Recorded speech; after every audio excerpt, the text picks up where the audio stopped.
Shalom à tous.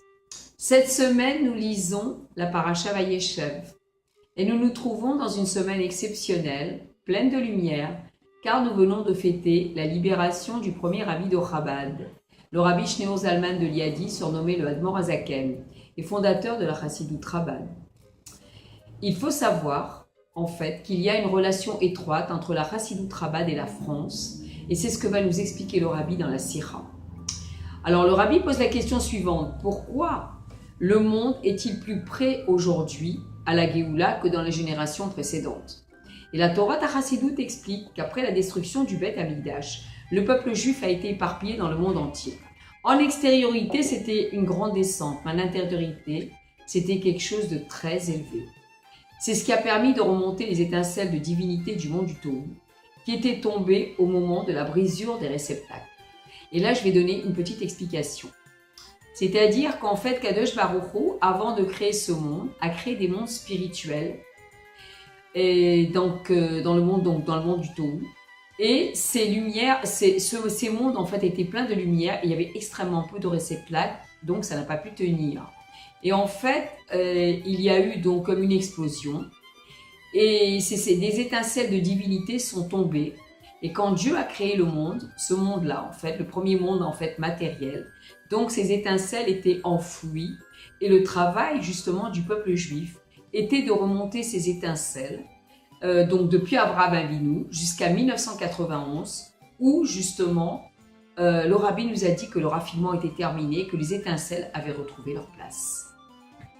Et le rabbi explique que le travail du raffinement ne peut se faire que lorsque nous sommes installés dans un pays, que nous parlons la langue du pays, que nous respectons les lois du pays qui font force de loi d'après la halacha, évidemment tout en respectant la Torah et les mitzvot.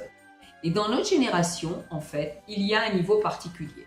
En effet, le peuple juif se trouve éparpillé donc dans le monde entier. Et là-bas, il va respecter la Torah et les mitzvot.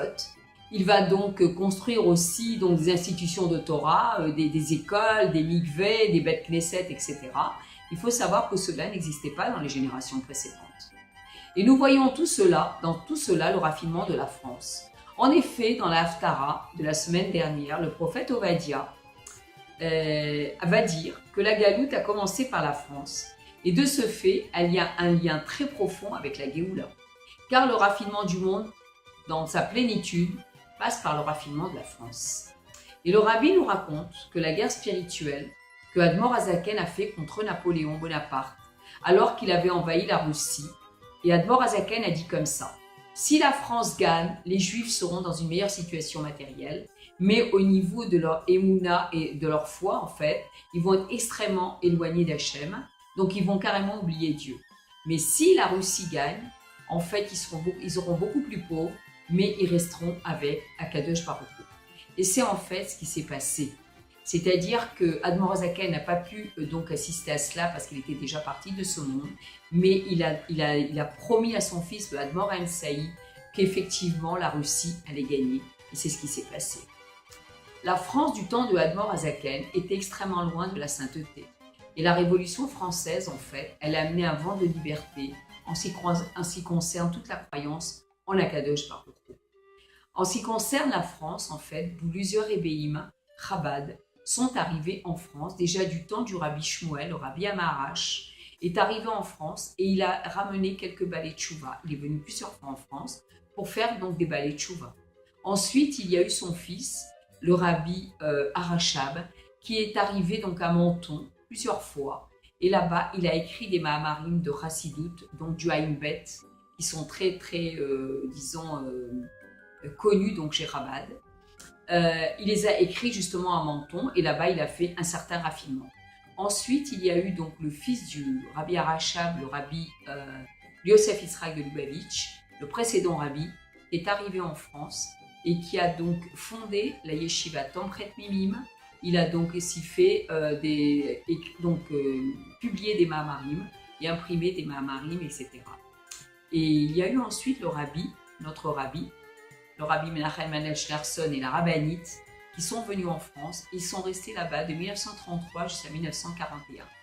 Et la rabbinite a déclaré avant de partir: nous avons semé, nous avons labouré et semé, et vous, vous récolterez. Et en fait, c'est ce qui s'est passé en France, donc depuis déjà 35 ans et 40 ans. C'est ce qui s'est passé. Le judaïsme en France est très très riche et c'est donc en fait la source de tout ça. Il faut savoir que ce sont les réveillim Chabad. Et le raffinement en fait se fait de deux façons. Premièrement, il y a le raffinement du monde qui reçoit une influence d'en haut, mais qui reste séparé du haut. Et il y a deuxièmement le dévoilement de l'essence dans le monde, d'une façon que le haut et le bas soient une seule chose. On le voit dans le mot Tsarfat. Tsarfat, c'est la France. Elle vient du langage en hébreu de Tsirouf. Tsirouf, c'est en fait épuration. Et comme il a été dit en ce qui concerne la Géoula, beaucoup seront triés, épurés et passés au creuset. Prophète Daniel, paragraphe 12, verset 10. Et Tsarfat est également la gamatria de 770. C'est en fait l'endroit du chef de la génération. Et des libérateurs monteront sur la montagne de Sion pour se faire les justiciers du monde des sables. Et la royauté appartiendra à l'Éternel. Prophète Obadiah, paragraphe 1, verset 21. Et cela s'exprime par justement le raffinement de la galoute de France, étant donné qu'il est l'endroit le plus bas du monde, la clipa du monde, l'écorce du monde, le contraire effectivement de la sainteté. Et c'est par elle qu'il y a la fin et la plénitude du raffinement dans le monde entier. Et le raffinement de la France symbolise le raffinement, le dévoilement de l'essence de Dieu, qui donne la force de tout purifier jusqu'à ce que dans chaque endroit dans le monde, il y ait le dévoilement de l'essence. Et il y en a qui se plaignent, nous dit le Rabbi, car ils ne voient pas des miracles. Et le Rabbi va nous donner un exemple. Nous savons que chaque pays a un hymne national. Et il est clair que l'hymne est à l'image du pays. Et en ce qui concerne justement la France, la Marseillaise a été composée à l'époque de la Révolution française. Chaque grand pays a un ministre spirituel qui est lié avec l'hymne du pays. Et au moment des Akafot de Simchat Torah en 1973, le Rabbi a lancé le chant de la Marseillaise sur les paroles de Haderet et Imuna Lechai Olamim, que justement nous chantons donc chez Chabad tous les samedis matins au moment de la Tfila. Et nous le chantons aussi dans les réunions chassidiques. Et en 1974, il y a eu un miracle. Le nouveau président de la République a fait changer l'instrumentation et supprimer certains couplets de la Marseillaise.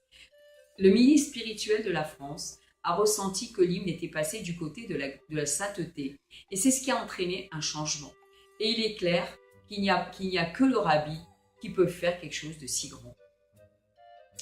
Nous fêterons dimanche la fête de Hanouka, la fête des Lumières.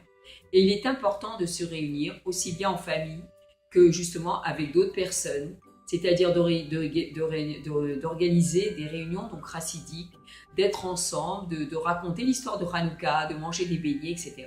et d'être dans la joie. Et il est recommandé de donner donc des pièces de monnaie donc aux enfants. Alors je vous souhaite un Shabbat Shalom dans la joie de la Géoula, Chag Hanouka Sameach, et Ri Adonenu Morenu Verabenu Melech HaMashiach Leolam.